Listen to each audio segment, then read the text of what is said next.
오늘 21장 전체를 오늘 다 하고 오늘로서 요한복음을 마치려고 합니다. 내가 나를 사랑하느냐 이런 제목으로 말씀을 나눕니다. 우리 1절 다 같이 읽습니다. 그 후에 예수께서 디베랴 호수에서 또 제자들에게 자기를 나타내셨으니 나타내신 일은 이러하니라. 디베랴 호수라는 거는요 갈릴리 바다의 또 다른 이름입니다. 그러니까 성경에 디베랴 호수, 게네사렛 호수, 갈릴리 바다 이렇게 여러 가지 지명이 나오는데 같은 지명을 다른 이름으로 이렇게 말하는 것입니다. 예수님이 부활하시고 나서 약 40일을 제자들에게 보이시고 아버지께로 올라가셨죠. 그 40일 동안 이 제자들과 매일매일 같이 계셨던 게 아니고요. 이제 몇 번 제자들에게 나타나신 것입니다. 근데 요한복음에는 제자들에게 3번 나타나시는데 지금 이제 마지막 3번째로 주님이 디베랴 호숫가에 나타나신 것입니다.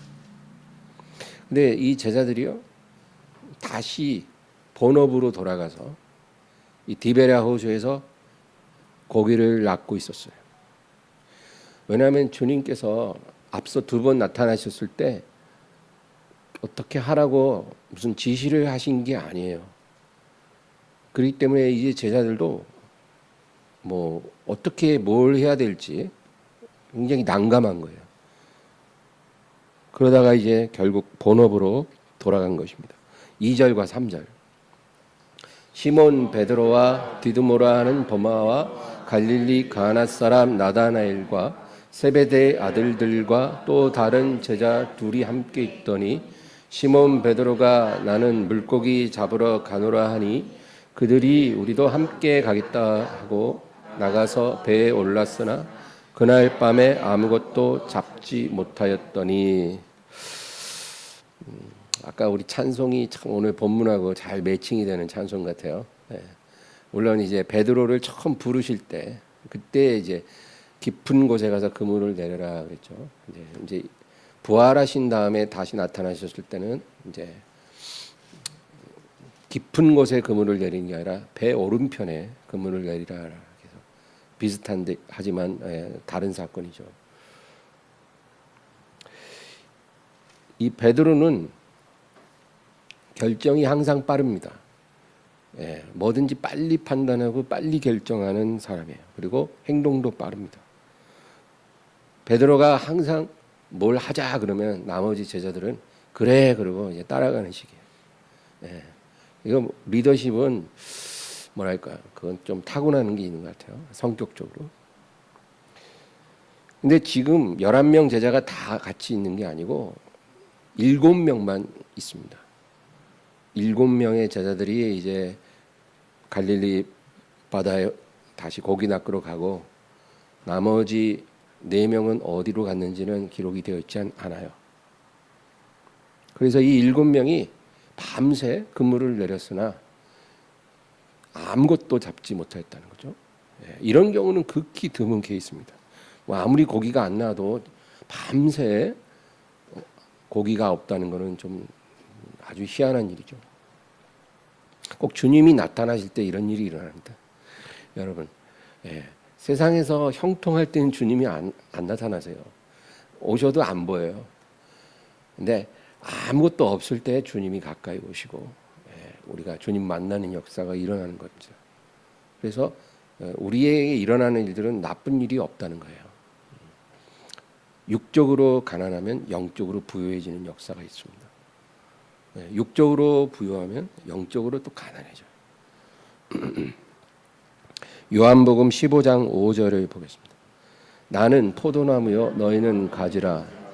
그가 내 안에 내가 그 안에 거하면 사람이 열매를 많이 맺나니 나를 떠나서는 너희가 아무것도 할 수 없습니다.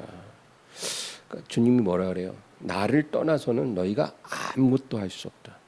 그러니까 너희가 내게 속하지 않으면 나를 떠나서도 뭐라도 할 수 있을지 모르겠으나 너희가 내게 속한 사람이면 나를 떠나서는 너희는 아무것도 할 수가 없다. 나는 나무고 너는 가지라는 거죠. 여러분 우리가 이거를 말씀으로는 깨달아도 우리가 체험하기는 또 몸으로 체득하는 것 별개의 문제인 것 같아요. 예수님을 떠나서 우리가 아무것도 할 수 없다는 것을 절실히 깨닫는 것이 중요합니다. 그래서 제자들이 지금 본업으로 돌아갔잖아요. 그죠? 본업으로. 그거는 주님의 뜻이 아니었습니다. 일단 주님이 제자로 불렀잖아요. 그러면 앞으로의 모든 진로는 주님께 속했습니다.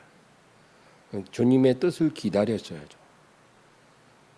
근데 주님의 뜻을 기다리지도 않고 그냥 당장 눈앞에 아무것도 없으니까 뭐 배운 거는 뭐 도둑질밖에 없다고 어부하던 사람이니까 다시 예전으로 돌아간 것입니다.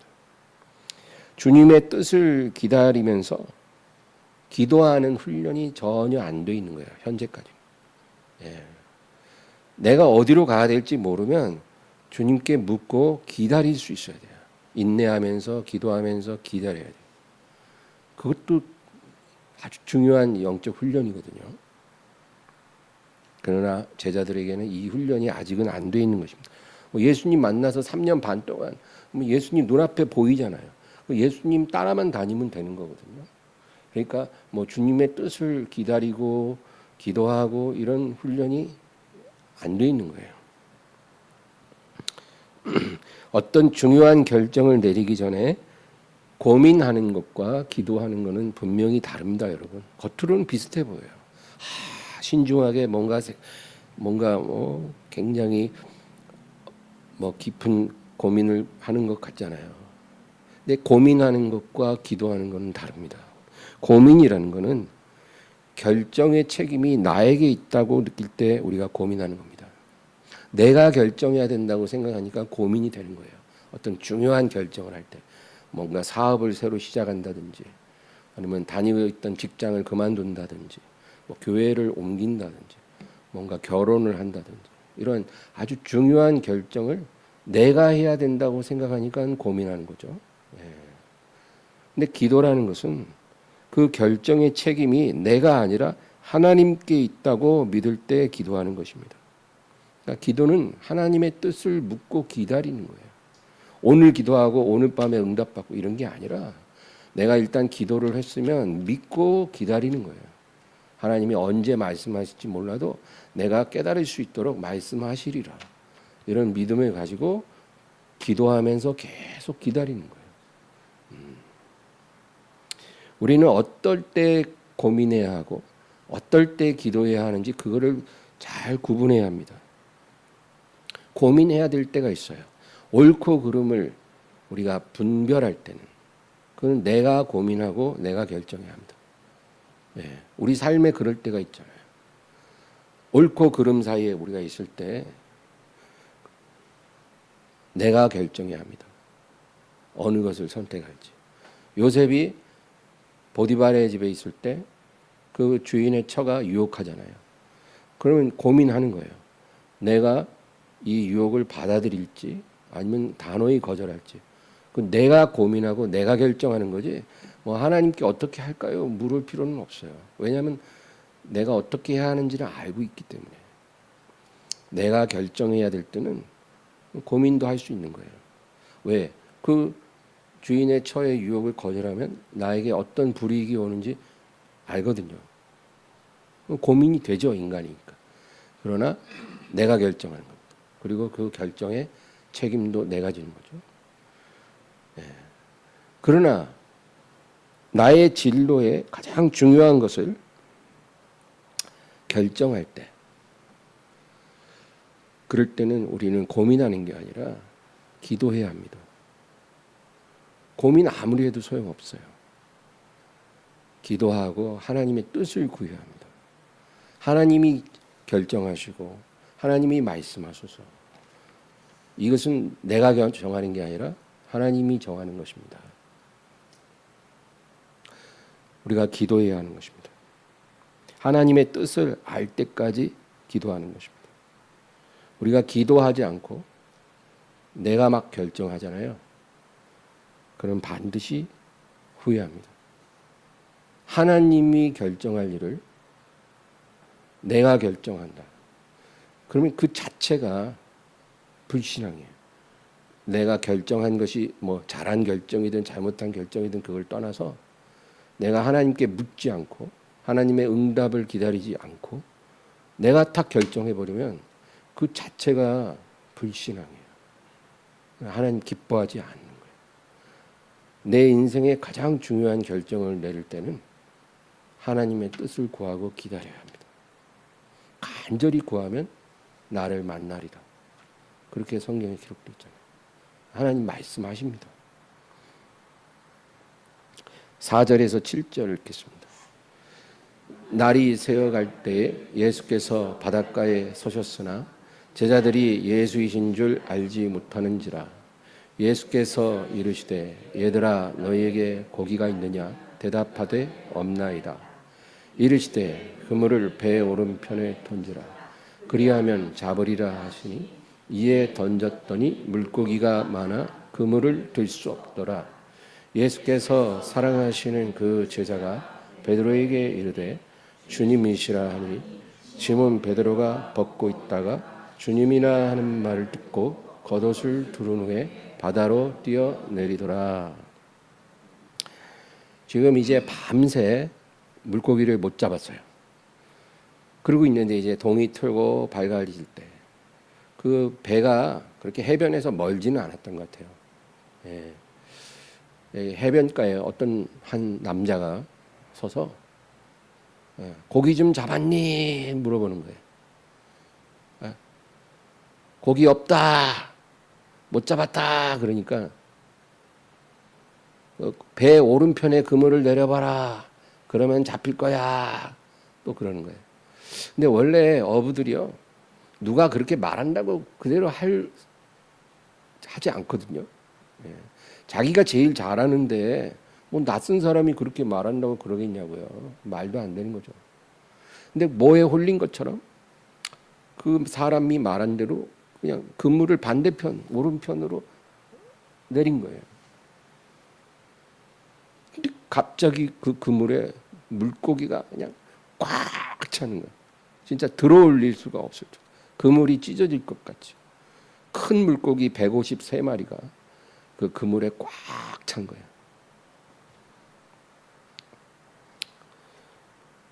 이 기적은 예수님이 부활하신 후에 유일하게 행한 기적이에요. 성경에 기록된 유일한 기적. 부활하신 후에 40일 동안 주님이 행하신 유일한 기적이에요. 근데 주님은 3년 반 동안 많은 기적을 행했어요. 정말 성경에 기록된 거는 그 중에 가장 인상적인 거 몇 가지지. 주님이 행하신 기적은 뭐 엄청나게 많은 거예요. 다 헤아릴 수 없을 정도로. 그 많은 표적을 행하셨는데 제일 첫 번째, 공생애에서 제일 첫 번째 행한 표적으로 기록된 것이 가나의 혼인잔치요. 그 혼인잔치에 포도주가 떨어졌잖아요. 그러니까 그 사람들의 손발을 씻는 그 물 담는 돌로 된 항아리가 큰 게 대문 앞에 6개가 있는 거예요. 6개. 이제 사람들이 그 집에 들어오면서 바가지에 이제 물 떠가지고 손도 씻고 발도 씻고 이제 그러고 들어오는 거죠. 그러니까 그날은 이제 혼인잔치 날이니까 물을 많이 준비해 놓은 거예요. 돌항아리 큰 게 6개가 있는 거예요. 예수님이 거기다가 물을 아구까지 채우라. 그리고는 연회장에게 갖다 주라 하니까 그 맹물이 아주 품질 좋은 포도주로 변한 거죠. 그 표적이 첫 번째 표적이에요. 그리고 이제 예수님 공생의 마지막 표적이 바로 오늘 본문에 있는 이 표적이에요. 오른편으로 그물을 내리니까 그 그물에 고기가 가득한 겁니다. 근데 이 두 표적에 유사한 점이 있어요. 우리가 거기에 주목해야 돼요. 공생의 첫 번째 표적과 맨 마지막 표적은 아주 비슷해요. 물을 포도주로 바꾸는 거는 여러분 그거는 초자연적인 화학 반응이죠. 사람이 노력해서 할 수 있는 일이 아니에요. 그거는 하나님만이 그렇게 하실 수가 있어요. 밤새 잡히지 않는 어부의 빈 그물에 단 한 번의 그물질에 고기가 가득하게 들어올 수 있는 것도 그거는 우연히 일어날 수 있는 일이 결코 아니에요. 그건 하나님만이 하실 수 있는 일이죠. 주님의 표적에 이 첫 번째 마지막 표적들이 우리에게 말해주는 건 아주 중요해요. 주님은 우리를 온전히 변화시키기를 원하신 거예요. 이게 이 표적이 우리에게 말해주는 거예요. 물이 포도주로 변하는 거, 빈 그물에 딱 한 번의 그물질에 그물이 찢어질 만큼 고기가 들어오는 거, 이게 주님만이 우리에게 행하실 수 있는 일을 의미하는 거예요. 근데 주님이 원하시는 변화는 우리 스스로의 변화입니다. 그러니까 내가 먼저 변하는 게 제일 중요하고 힘든 거예요. 주님은 우리를 변화시키기 원해요. 나를.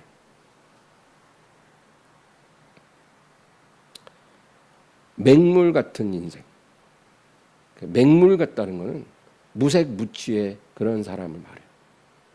그런 사람 있잖아. 그냥 존재감이 없는 거야. 아무 의미도 가치도 없는 그런 사람. 그냥 숨 쉬고 밥 먹고 그냥 살기는 살아요. 근데 그 사람이 이 세상에 존재한다는 거에 대해서 어떤 의미도 갖고 있지 않은 거예요. 뭐 하나님을 기쁘게 섬기는 것도 아니고, 그렇다고 세상을 아름답게 하기 위해 막 굉장히 쓰임 받는 것도 아니고, 그냥 살아있는 존재일 뿐이에요. 그 맹물 같은 그런 사람을 예수님께서는 품질 좋은 향기로운 와인으로 변화시킨 거예요. 맹물이 최고급 와인이 된 거예요. 사람을 그렇게 바꾸실 수 있는 권능이 주님께만 있어요. 주님께 가면 그런 일이 일어나는 거예요. 똑같은 사람인데 그렇게 변화되는 역사가 일어난다는 겁니다. 그리고 빈 그물같이 공허한 인생. 그물에 물고기가 그래도 있어야 되잖아요. 근데 하나도 없어. 그냥 빈 그물이야. 공허하잖아요. 정말 그렇게 땀 흘리면서 그물을 던졌으면 뭐라도 올라와야 되는데 아무것도 안 올라와. 노력한 만큼 열매가 전혀 없어요.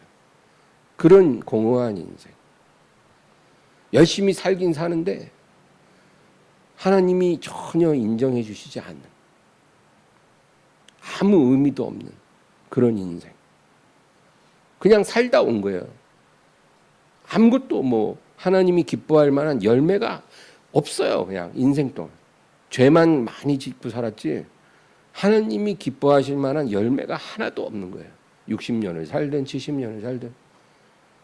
너무나 많은 그런 사람들이 그렇게 살거든요. 그런 빈 그물 같은 인생, 물고기가 가득 찬 풍성한 인생으로 바꾸어 주시길 원하십니다. 이게 주님이 우리에게 행하고자 하는 일들이에요. 세상에서 성공한 인생으로 만들어준다는 뜻이 아니에요. 이거를 이렇게 이해해서 오늘날 성도들이 천박해졌어요. 예수님만 잘 믿으면 내가 세상에서 성공하게 해주실 거다. 내가 가진 꿈을, 야망을 이루어 주실 거다. 이런 게 아닙니다. 하나님 앞에 가치 있는 인생이 되게 해주신다는 거예요. 세상에서 성공한 인생이 아니고 하나님의 눈에 가치로운 인생으로 바꿔주신 거예요. 여러분, 우리가 그렇게 돼야 되지 않겠어요? 그렇게 변화돼서 우리 생을 아름답게 수놓고 주님 부르실 때 가야죠. 지금부터라도 전혀 늦지 않았어요. 지금 내게 남은 인생이 5년이 됐든 10년이 됐든 늦지 않았어요. 하나님께는 그런 게 아무 문제가 안 돼요. 문제는 우리가 하나님께 순복하면 되는 거예요. 순복.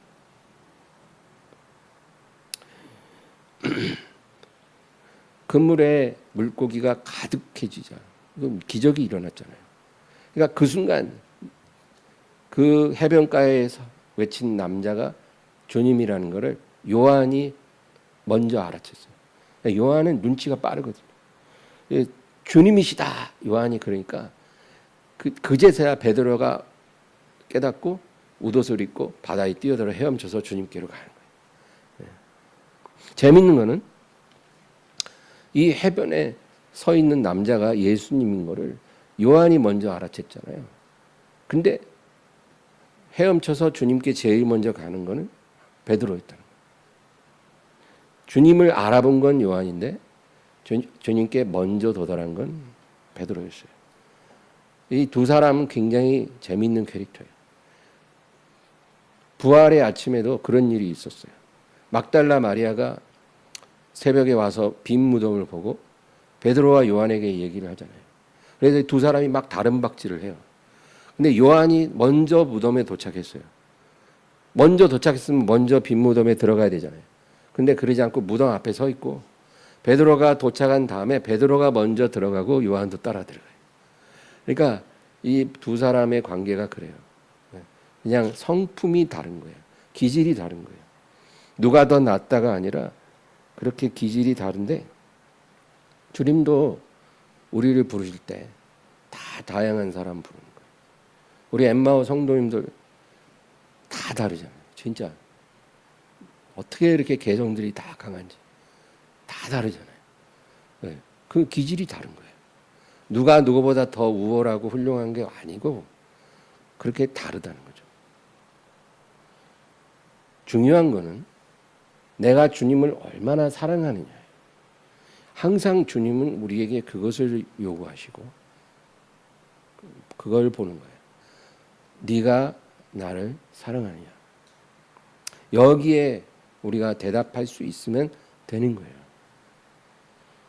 근데 요한은 이 요한복음에 보면 주님께서 사랑하시는 제자가 이런 말이 자주 나와요. 주님이 사랑하시는 그 제자가 그게 자기예요. 그러니까 항상 자기를 표현할 때 주님이 사랑하시는 제자라는 거예요. 그러니까 12제자 중에서 주님이 특별히 사랑하시는 제자 그게 자기예요. 근데 베드로는 주님을 가장 사랑하는 제자가 나라 그래요. 그러니까 자기 자신을 표현할 때도 이렇게 둘이 달라요. 요한은 주님이 가장 사랑하시는 제자 나 요한이고 베드로는 주님을 가장 사랑하는 제자 나 베드로예요. 그래서 내가 주님을 이 모든 사람들보다 제일 사랑합니다. 이런 고백을 그냥 진짜 입버릇처럼 한 거예요. 3년 반 동안 틈만 나면 주님, 제가 다른 제자들보다 주님을 가장 사랑합니다. 그 말을 여러 번 하는 거예요.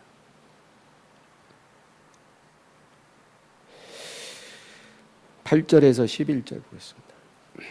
다른 제자들은 육지에서 거리가 불과 한 50칸쯤 되므로 작은 배를 타고 물고기 든 그물을 끌고 와서 육지에 올라 보니 숯불이 있는데 그 위에 생선이 놓였고 떡도 있더라. 예수께서 이르시되 지금 잡은 생선을 좀 가져오라 하시니 시몬 베드로가 올라가서 그물을 육지에 끌어올리니 가득히 찬 물고기 큰 물가요 153마리라. 이같이 많으나 그물이 찢어지지 아니하였더라. 이제 베드로는 헤엄쳐서 제일 먼저 해변에 도착하죠. 정말 주님을 제일 사랑하는 거는 맞는 것 같아요. 다른 제자들은 다 배를 끌고 와서 정박시켜 놓고 그물도 끌어올리고 물고기도 다 수습한 뒤에 그리고 주님께 오는데 이 베드로는 그런 거 없어요. 그냥 주님인 걸 아는 순간 바로 물에 뛰어들어갖고 주님께 헤엄쳐서 가는 거예요. 그렇게 해서 와 보니 이미 주님이 숯불을 피워놓고 떡과 생선을 구워놓고 계신 거예요. 그리고 이제 제자들 딱 앉으면 아침 식사하자. 12절에서 14절. 예수께서 이르시되 와서 조반을 먹으라 하시니 제자들이 주님이신 줄 아는 고로 당신이 누구냐 감히 묻는 자가 없더라. 예수께서 가셔서 떡을 가져다가 그들에게 주시고 생선도 그와 같이 하시니라. 이것은 예수께서 죽은 자 가운데서 살아나신 후에 세 번째로 제자들에게 나타나신 것이라. 지금 주님이 조반도 딱 차려두시고 그리고 먹자 하고는 이제 친히 그 떡과 생선을 이렇게 띄어서 이제 제자들에게 이렇게 놔주시는 거예요. 예. 그렇게 해주시는데도 지금 분위기가 굉장히 무거워요. 예전 같지가 않아요. 제자들이 아주 조용해요. 제자들은 지금 주님을 대하는 게 굉장히 어려웠어요. 예전 같았으면 주님 도대체 어떻게 십자가에서 돌아가신 분이 어떻게 무덤에서 살아나셨습니까? 우리에게 말 좀 해주세요. 그리고 막 호들갑을 떨고 그렇게 막 물어보고 그럴 텐데 지금은 조용합니다. 왜 그럴까요? 예수님이 잡히실 때 다 도망갔어요. 바로 방금 몇 시간 전만 해도 우리는 절대로 주님을 떠나지 않겠다고 그렇게 충성 경쟁을 하던 그들이 막상 상황이 되니까 다 도망갔어요. 예수님이 채찍에 맞으시고 골고다 언덕에 십자가를 지고 가실 때 그 군중들이 구경하고 있잖아요. 제자들은 다 숨어서 그거 구경만 했어요. 예수님이 십자가에서 6시간 동안 죽어가실 때 누구도 예수님을 위해서 아무것도 할 수가 없었어요. 그러니까 지금 주님 앞에서 할 말이 없는 거예요. 너무 면목이 없고 죄송하고 그렇죠. 그 분위기를 주님도 아시죠. 그리고 이제 말씀하십니다. 15절에서 17절. 그들이 조반 먹은 후에 예수께서 시몬 베드로에게 이르시되 요한의 아들 시몬아 내가 이 사람들보다 나를 더 사랑하느냐 하시니 이르시되 주님 그러하나이다. 내가 주님을 사랑하는 줄 주님께서 아시나이다. 이르시되 내 어린 양을 먹이라 하시고 또 두 번째 이르시되 요한의 아들 시몬아 네가 나를 사랑하느냐 하시니 이르되 주님 그러하나이다. 내가 주님을 사랑하는 줄 주님께서 아시나이다. 이르시되 내 양을 치라 하시고 세 번째 이르시되 요한의 아들 시몬아 내가 나를 사랑하느냐 하시니 주께서 세 번째 내가 나를 사랑하느냐 하심으로 베드로가 근심하여 이르되 주님 모든 것을 아시오매 내가 주님을 사랑하는 줄을 주님께서 아시나이다. 예수께서 이르시되 내 양을 먹이라. 왜 주님이 이 같은 질문을 베드로에게 3번이나 하셨을까요? 여러분 주님이 제자들에게 무엇을 물으실 때는 그것을 몰라서 물으시는 경우는 없어요. 몰라서 물으시는 게 아니라 제자들이 그 질문에 어떻게 대답하는지 들으시려고 물으시는 거예요.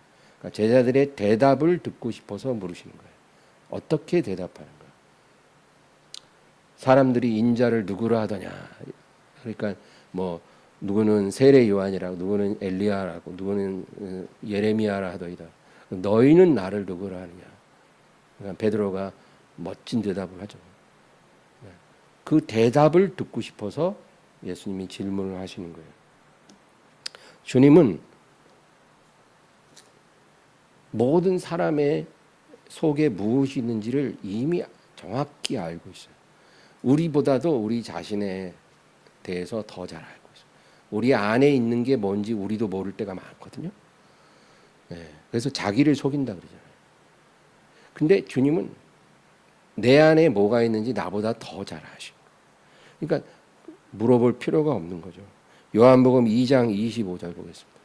또 사람에 대하여 누구의 증언도 받으실 필요가 없었으니 이는 그가 친히 사람의 속에 있는 것을 아셨음이니라.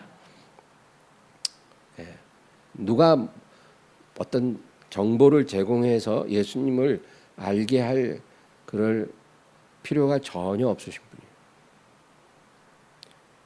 우리가 무엇을 구하기 전에 우리에게 있어야 할 거를 이미 아십니다. 우리가 기도를 통해서 주님, 제게 이게 필요해요. 저에게 이걸 좀 주세요. 우리가 이렇게 말을 해드려야 아 그래? 그리고 그 필요를 채워주시는 그런 분이 아니라는 거예요. 우리가 말해야 상황 파악을 하시는 분이 아니에요. 마태복음 6장 8절. 그러므로 그들을 본받지 말라. 구하기 전에 너에게 있어야 할 것을 하나님 너희 아버지께서 아시느니라. 그러니까 우리가 기도할 때도 뭔가 하나님께 알려드리려고 기도할 필요는 없어요. 그렇게 막 구구절절히 막 설명하고 막 하나님을 설득하려고 그러고 그럴 필요는 없어요. 이미 아시는 하나님께 우리가 믿음으로 아뢰는 것뿐이에요. 하나님 아시죠? 제가 이런 상황인 거, 제 상태, 제 처지, 제 고통 아시죠? 그러면서 하나님께 우리가 도움을 구하는 거지 우리가 하나님께 뭘 알려드리기 위해 기도하는 건 아닙니다. 그래서 주님은 지금 베드로에게도 똑같은 질문을 3번 하시잖아요. 요한의 아들 시몬아, 네가 이 사람들보다 나를 더 사랑하느냐? 이 질문을 3번이나 하셔요. 그러니까 베드로가 주님을 얼마나 사랑하는지 몰라서 묻는 게 결코 아니시죠. 몰라서 묻는 게 아니에요. 베드로가 주님을 얼마나 어떻게 사랑하는지 베드로보다 더 잘 알고 계세요. 왜 그렇게 3번이나 물으셨을까요? 베드로가 주님을 3번 부인했으니까 부끄럽게 하려고 예수님이 베드로가 부끄러움을 느낄 때까지 계속 물어보시는 건가요? 주님은 그런 분은 아니에요. 주님이 물어보는 거는 시몬아, 네가 지금도 이 사람들보다 나를 사랑하니? 왜냐하면 그 말을 베드로가 여러 번 했거든요. 이전에 늘 입에 달고 살았어요. 주님, 제가 어떤 제자보다도 주님을 더 사랑하나이다. 늘 그런 말을 하던 베드로야. 자기가 주님을 1등으로 사랑한다고 늘 자기 입으로 말했었어요. 근데 지금 베드로의 처지가 달라졌잖아요. 3번이나 부인했잖아요. 목격자도 있잖아요. 주님도 아시잖아요. 베드로에게 묻는 거예요. 지금도 이 사람들보다 나를 더 사랑하고 있니? 예수님은 베드로의 입술에 고백을 듣고 싶으신 거예요. 근데 놀라운 거는 만약에 베드로가 아니라 보통 평범한 사람이었으면 어떻게 대답했을까요? 아니요, 주님. 저는 이제는 주님을 사랑할 자격이 없는 놈입니다. 제가 무슨 면목이 있다고 주님을 사랑한다고 감히 말하겠습니까? 저는 절대로 이 사람들보다 주님을 더 사랑하지 못합니다. 저는 실패자입니다. 아마 이렇게 대답했을 거예요. 보통 사람 같으면. 그러면 그렇게 대답을 하면 굉장히 겸손해 보이잖아요. 그죠? 아, 실패를 해서 저렇게 낮아지고 깨어졌구나. 그러나 그 대답은 주님이 기뻐하시는 대답이 아니에요. 여러분, 겉으로 겸손해 보여도 주님이 기뻐하지 않은 대답을 할 수 있어요. 믿음이 없이는 기쁘시게 못한다 그랬잖아요. 우리는 무슨 고백을 하든지 믿음의 고백을 해야지 뭐 그냥 완전히 막 패배자가 돼가지고 자기를 비하하는 그런 마인드로 우리가 고백하면 안 되는 거예요. 근데 다행히 베드로는 주님이 원하시는 대답을 하는 거예요. 내가 어떤 실수를 했는지 주님 아시고 내가 얼마나 부족하고 연약한지 주님 다 아시죠. 그러나 주님을 향한 나의 사랑은 확고합니다. 제가 비록 정말 너무나 부끄러운 실수를 했지만 제가 다른 사람들보다 주님을 더 사랑하는 것은 변함이 없습니다. 그렇게 고백을 하는 거예요. 이게 굉장히 뻔뻔스러워 보일 수도 있지만 그게 아니에요. 이거는 정말 진심으로 주님을 사랑하는 사람만이 고백할 수 있는 담대한 말이에요. 우리가 정말 진심으로 주님을 사랑하지 않으면 이렇게 말 못해요. 3번이나 부인하고 나서 불과 며칠 후에 이렇게 말 못해요. 근데 정말 베드로는 주님을 사랑했기 때문에 저의 사랑은 분명합니다. 제가 어떤 실수를 했는지는 주님이 아시지만 저는 주님을 어느 누구보다도 사랑하고 있습니다. 그렇게 고백을 하는 거예요.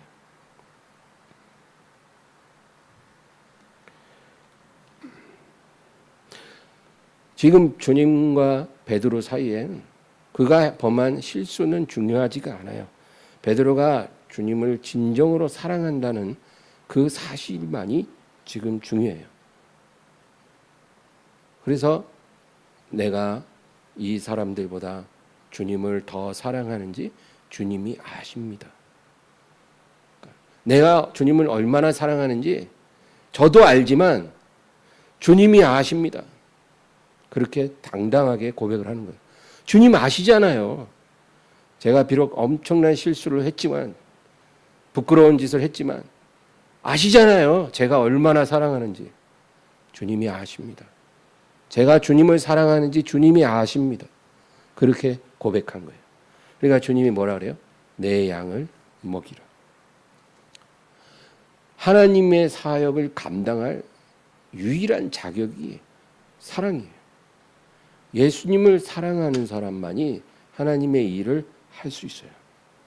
어떤 능력이나 은사가 아니에요. 능력 있고 은사 있으면 주님 일을 할 수 있을 것 같죠. 그런 걸로 주님 일을 하는 게 아니에요. 주님을 사랑하는 자에게 그런 거는 하나의 도구로 주시는 거지 그게 본질이 아니에요, 여러분. 능력, 은사, 사람들의 평판, 경력, 스펙 이런 것들은 주님을 섬기는 본질이 아니에요. 그런 거 다 갖고 있어도 주님을 섬길 수가 없을 수 있어요. 사랑하지 않으면. 근데 그런 게 없어도 주님을 진심으로 사랑하는 사람은 그가 과거에 어떤 삶을 살았든 그가 어떤 실수를 했든 그게 중요한 게 아니고 내가 주님을 사랑하는 줄 주님이 아십니다. 이렇게 정말로 고백할 수 있는 사람은 주님의 일을 할 수 있어요. 주의 양을 먹일 수가 있다는 거예요. 주님이 3번이나 같은 질문을 하고 3번 베드로에게 같은 대답을 하게 하시고 그리고 3번 반복해서 내 양을 먹이라고 했잖아요. 왜 3번씩이나 하실까요? 한 번만 해도 될 텐데. 그거는 베드로를 치유해 주고 싶은 거예요. 3번이나 주님을 부인했잖아요.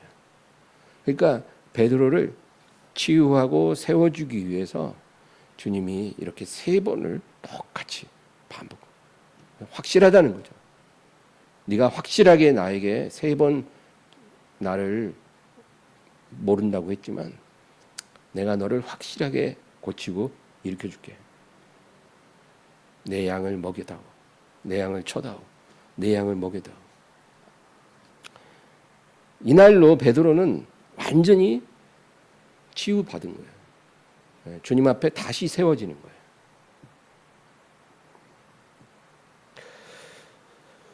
18절 읽겠습니다. 내가 진실로 진실로 내게 이르노니 내가 젊어서는 스스로 띠띠고 원하는 곳으로 다녔거니와 늙어서는 내 팔을 벌리리니 남이 내게 띠띠우고 원하지 아니하는 곳으로 데려가리라. 이제 주님은 베드로를 온전히 회복시키신 후에 그의 미래에 대해서 말씀하신 거예요. 여기서 띠띠다는 말은 의지적인 결정을 의미해요. 네가 젊을 때는 네 스스로 너의 삶의 모든 것을 의지적으로 결정했지만 이제 네가 나이 들어서 장차 나이 들어서는 너는 팔을 벌리고 남이 너에게 띠띠고 네가 원하지 않는 곳으로 너를 데려가리라. 원하지 않는 길을 가게 될 거다. 그 얘기거든요. 나이 들어서. 그는 십자가의 길을 말해요. 하나님의 사람이 원하지 않는 길을 가게 된다는 것은 그 십자가의 길밖에 없어요. 여러분 세상 사람들은 다 자기가 원하는 길로만 가요. 태어나서 죽을 때까지 시종일관 자기가 원하는 길로 갑니다. 물론 그 길에서 실패도 하고 좌절도 하고 여러 가지 안 좋은 일도 생기고 하겠지만 결국은 그래도 다 자기가 원하는 길로 가는 거예요. 근데 하나님의 사람은 그렇지 않아요. 원하지 않는 길로 이끌리는 거예요. 그게 십자가의 길이에요. 내가 간 길로 너도 가게 될 거야. 예수님도 이 세상에서 그 길을 가셨잖아요. 나의 원대로 마시고 아버지의 원대로 하옵소서. 예수님이 가신 그 길로 너도 가게 될 거야. 19절입니다. 이 말씀을 하심은 베드로가 어떠한 죽음으로 하나님께 영광을 돌릴 것을 가리키심이로라. 이 말씀을 하시고 베드로에게 이르시되 나를 따르라 하시니. 베드로가 주님과 같이 영광스러운 죽음을 맞이하게 될 것을 예수님이 말씀하시는 거예요. 영광스러운 죽음이에요. 여러분, 죽음도 영광스러운 죽음이 있어요. 아버지의 뜻을 따라 죽는 것은 영광스러운 죽음입니다. 우리가 그냥 살다가 자연사하는 것은 그렇게 영광스러운 죽음이라고 말하기는 어렵죠. 그냥 하나님은 성도의 죽음을 귀하게 여기시는 거죠. 시편 말씀대로. 귀한 죽음이지 영광스러운 죽음까지는 아니에요. 근데 하나님의 뜻 안에서 죽음을 맞이할 때 그게 영광스러운 죽음이 돼요. 그러니까 우리가 죽음으로도 하나님께 영광을 돌릴 수가 있는데 이거는 아무나 허락된 게 아니에요. 하나님이 그렇게 허락해야 할 수 있는 거예요. 너도 나와 같이 영광스러운 죽음을 맞이하게 될 거야. 그리고 나를 따르라. 그렇게 말씀하죠.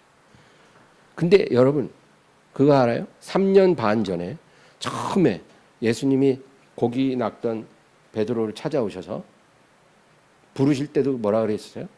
나를 따르라. 나를 따라오너라. 그랬거든요. 내가 너로 사람 낚는 어부가 되게 하리라. 처음에 베드로를 부르실 때 나를 따르라 했어요. 근데 그때는 이 의미를 베드로가 전혀 이해하지 못했어요. 그냥 어떻게 이해하냐면 그래? 내가 지금 이 고기 낚는 거 버리고 주님 따라가면 뭐 한 자리 주실라나? 주님 나라가 이루어지면 한 자리 얻을 수 있는 거 아닌가? 그런 식으로 생각한 거예요. 지금도 주님 잘 믿으면 세상에서 성공하고 뭔가 남들보다 더 많은 것을 갖게 될 거라고 기대하는 사람들 있잖아요. 그런 거예요. 하나님의 생각하고는 다르죠. 근데 지금 3년 반이 지났어요. 이제 부활하신 주님이 아버지께로 가실 때가 다 됐어요. 그때도 베드로에게 똑같은 말씀해요. 나를 따르라. 근데 지금은 베드로가 많이 성장했거든요. 그 의미가 뭔지를 이제는 알아요. 처음에는 너무나 세속적인 그런 기준으로 받아들였지만 지금은 그 의미가 무엇인지 알고 있어요. 우리의 신앙이 굉장히 잘 성장하고 있다는 증거가 있어요. 그게 뭐냐면 나를 따르라는 의미가 무엇인지를 우리가 정말 이해할 수 있을 때, 그게 무엇을 의미하는가를 우리가 깨달을 때 내 신앙이 지금 많이 성장했다는 증거예요. 그리고 또 하나는 그 나를 따르라는 그 말씀의 의미를 깨달았을 때 내 마음이 막 무거운 부담감에 잡히고 막 걱정이 되고 막 괴롭고 그런 게 아니라 마음이 너무 기쁘고 감사한 거야. 나를 부르시는구나. 주님의 길로, 그 영광스러운 길로 나를 부르시는구나. 너무 감사하다. 정말 내 마음이 너무 감사하고 기쁠 때, 그리고 내가 그 길에서 혹시 벗어날까 봐 두렵기까지 해요. 내가 주님을 제대로 따라야 되는데 혹시 내 안에 육적인 본능이 되살아나서 주님께 거역을 하고 또 다시 예전의 그 방향으로 갈까 봐 그게 두려워질 때, 여러분 우리가 영적으로 정말 많이 성장한 거예요. 주님이 우리에게 나를 따르라 하시는 말씀이 부담으로 느껴지면 안 돼요. 그거는 너무나 영광스러운 사랑의 초대예요.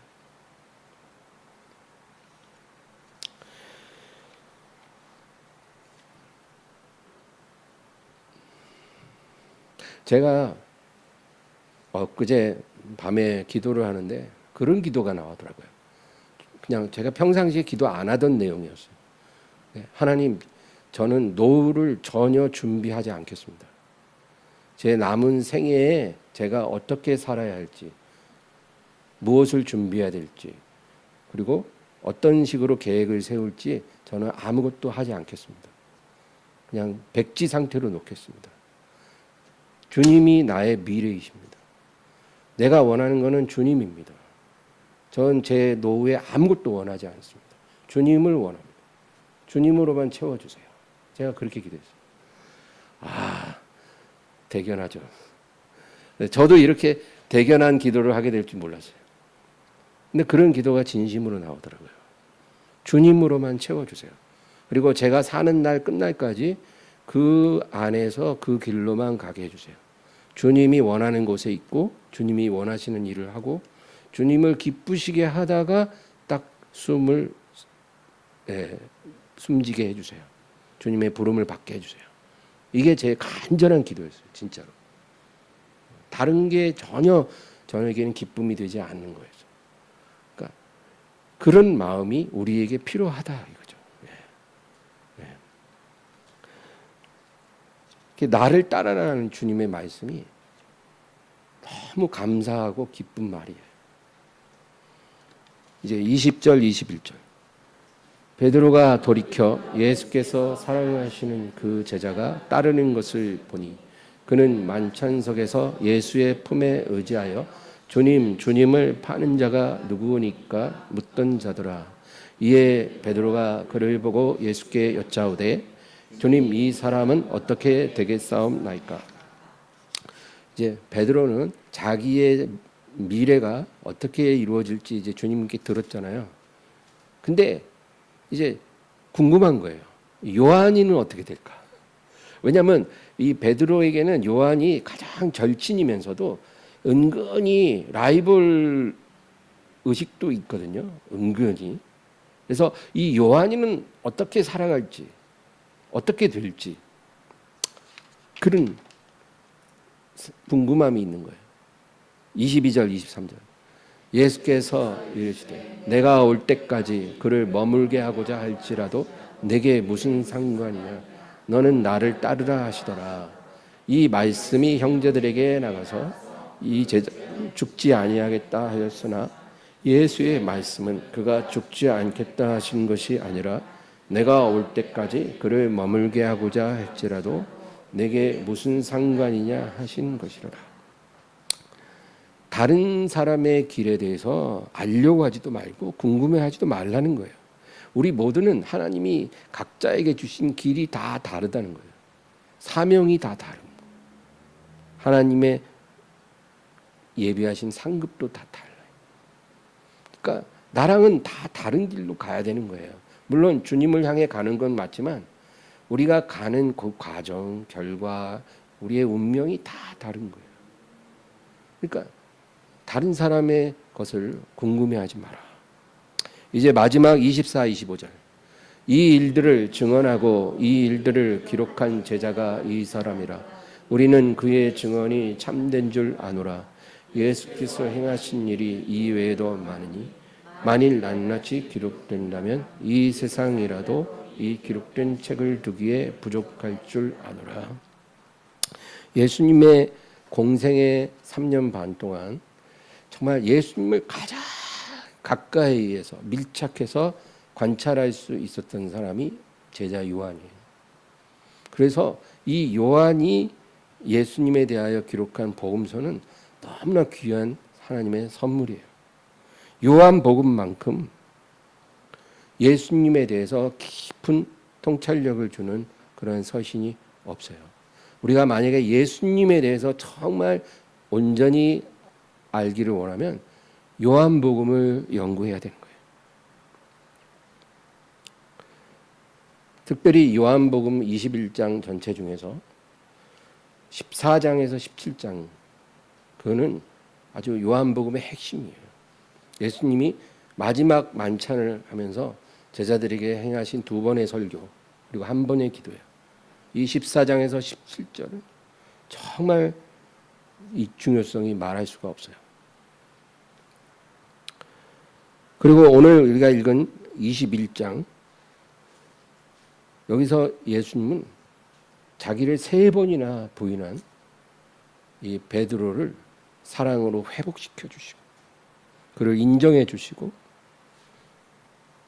그를 다시 일으켜 주셨어요. 예수님의 사랑이 그런 거예요. 우리는 3번 아니라 30번도 주님을 부인하지 않았겠어요? 그래도 주님은 마찬가지예요. 우리가 행한 것을 책망하시기보다는 우리에게 한 가지만 묻고 계셔요. 네가 나를 사랑하니? 이전처럼 아니 이전보다 더욱 주님을 사랑하니? 예, 내가 주를 사랑하는 걸 저도 알고요. 주님도 아시나이다. 그렇게 우리가 대답할 수 있으면 주님은 우리에게 새로운 사명을 주셔요. 그리고 사명에 맞는 능력도 주시고 영광도 주세요. 그러니까 주님의 사랑이 너무 큰 거예요. 이 베드로의 이야기가 요한복음 마지막에 기록된 거는요. 이 베드로의 모습이 바로 우리의 모습이에요.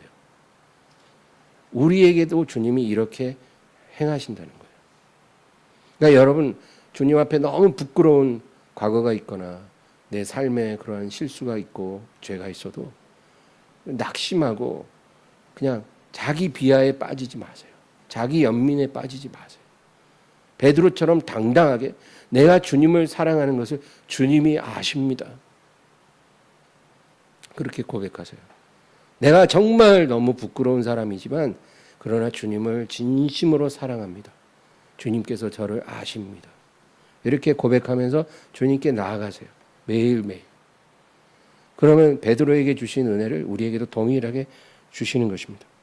특별히 25절에 예수께서 행하신 일이 이 외에도 많으니 낱이 기록된다면 이 세상이라도 이 기록된 책을 두기에 부족한 줄 알아. 이 말씀은요. 인간이 기록하는 어떤 문서, 서신으로는 예수님을 다 담을 수 없다는 거예요. 사람의 이 필설로 하나님의 영광스러운 아들이신 예수님을 온전히 나타낼 수는 없어. 그 얘기죠. 그러나 하나님이 우리에게 주신 이 귀한 계시를 통해서 우리가 예수님을 온전히 아는 데 이르러야 돼요. 예. 성경을 주신 것은 하나님의 선물이에요. 특히 요한복음은 선물에서 선물이에요. 예수님을 알고 싶은 사람에게 요한복음만한 선물이 없어요. 우리가 적어도 요한복음을 온전히 이해해서 예수님을 다 알지는 못해도 요한복음을 통해 나타난 예수님만큼은 우리가 이해하고 예수님을 알고 예수님을 믿고 예수님을 사랑할 수는 있어야 돼요. 여러분 사는 날 동안 예수님을 더 많이 사랑하시다가 주님 앞에 서게 되기를 주의 이름으로 축원합니다. 하나님 아버지 감사드립니다. 오늘도 주님 말씀을 붙잡고 기도하게 하시고 이 요한복음 주신 주님께 감사하며 모든 성경을 사랑하며 주여 주의 이름보다 주의 말씀을 더 승하게 하셨다는 말씀처럼 주의 말씀으로 임하실 때 우리가 주님을 온전히 알게 하시고 믿게 하시고 사랑하게 하여 주시옵소서. 예수 그리스도의 이름으로 감사하며 기도합니다.